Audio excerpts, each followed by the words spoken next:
Time 8 minutes after 8 o'clock on this Thursday.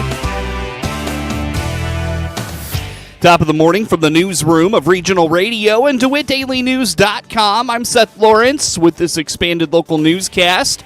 We stream to Facebook and YouTube, brought to you by Peterson Insurance, your Pekin Insurance agent in Clinton.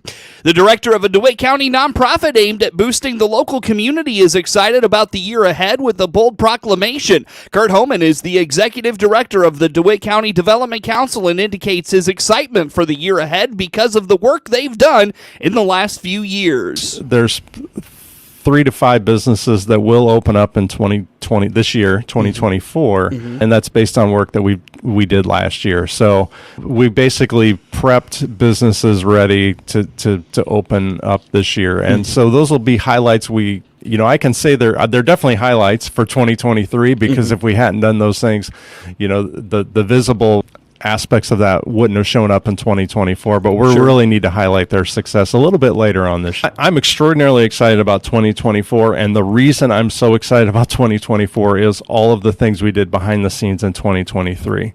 2024, I think, is going to be a fantastic year for the county in terms of economic development that DCDC had their hand. I really think this time next year we'll be able to high five about 10 different really good things that happened for the county, and I'm super excited about all of them. They're mostly just premature to talk about at this point. Homan calls 2024 a year people will take notice. I've been in this role only 2 years as a part-time economic development person, and really 2024 is going to be the year that people will take notice.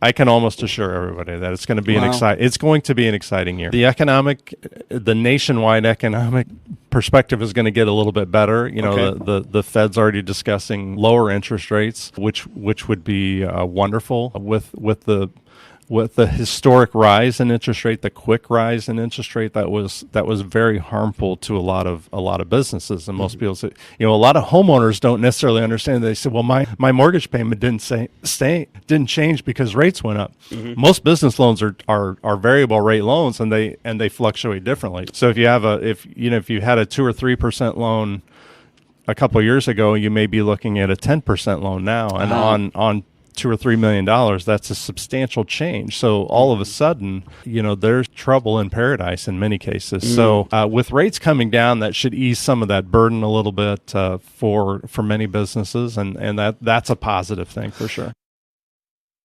The City of Clinton and the City of Farmer City have some things that Homan indicates will mean development, and whether or not the DCDC had a hand in those things, any development is worthy of highlighting. A couple of good projects. The City of Clinton has worked on some more housing, and we did help kind of instigate that, and so we're proud of that and anxious to see that moving forward in the year or two ahead. City of Farmer City, of course, it announced the development along the interstate, which is exciting, as well.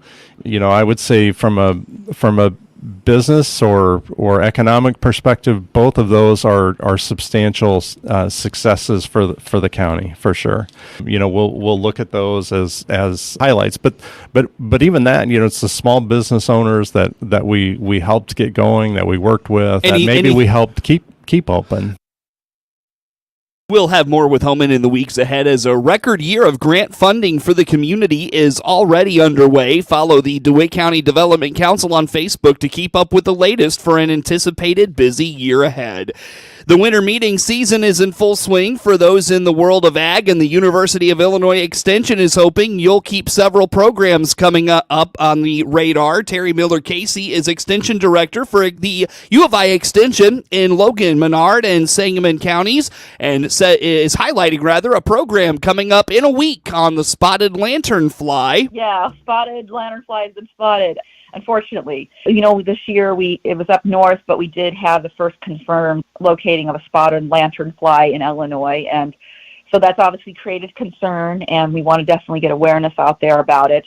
So on January 11th from 1 to 2, we're doing an online workshop that's going to discuss it.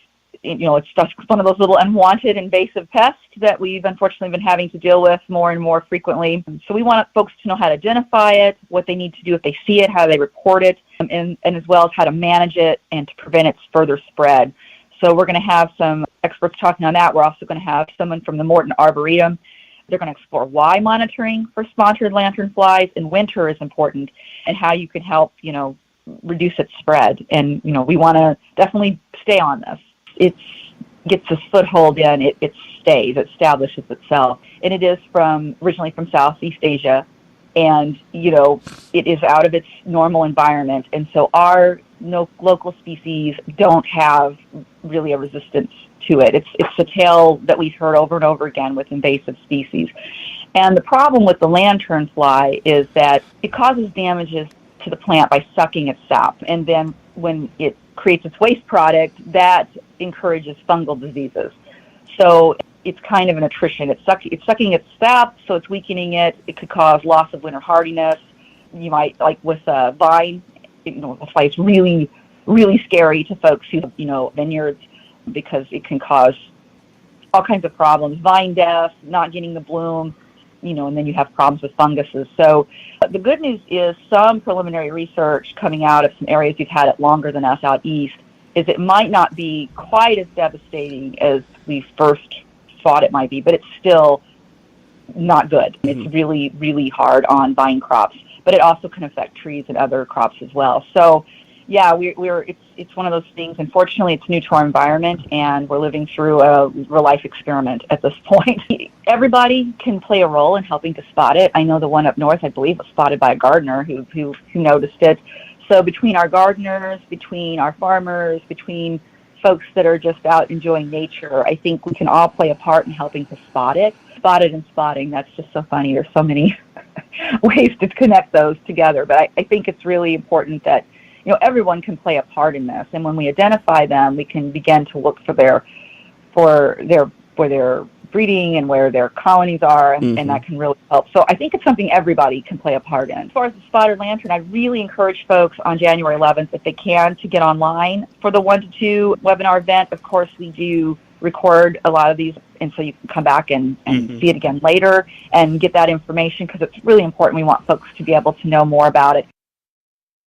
Looking ahead to February, there will be a crop management conference in Champaign. Miller Casey points out there will be a wide variety of experts presenting really good information. The February 7th Crop Management Conference in Champaign is definitely worth attending.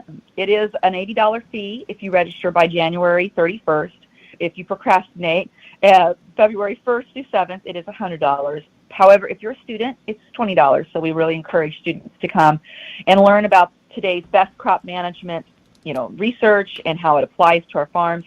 Plus, anyone who attends gets 7 hours of continuing educational units, those CEUs that people often need for their certified crop advisor certification. So that's a good way to get 7 CEUs and learn about the latest in crop management. February 7th, again, 8 to 4 at the iHotel Conference Center. With that fee, we do feed you, because we like to keep people fed. It's important to keep your strength up. And then we're just going to cover a wide range of things. We have a field crop entomology expert, a weeds expert, an agronomy expert, field crop pathology, crop science, and then state climatologists will also be there. So wide-ranging discussion on all things you need to know to really help manage your operation and your crops. And again, register now and you can save $20.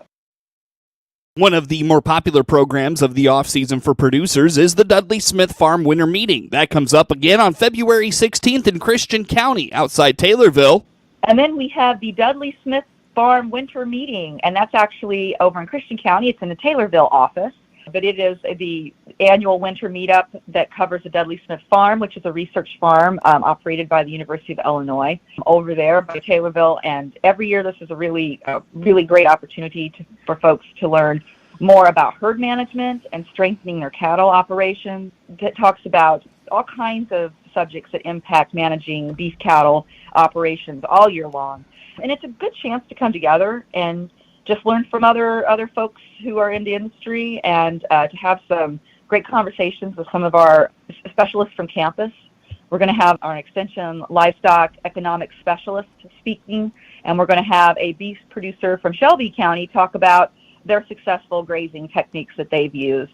February 8th, there will be a webinar about strategy to reduce nutrient pollution and protect waterways at 1 o'clock. Then March 14th, there's a webinar on eliminating light pollution. Get news anytime at DeWittDailyNews.com.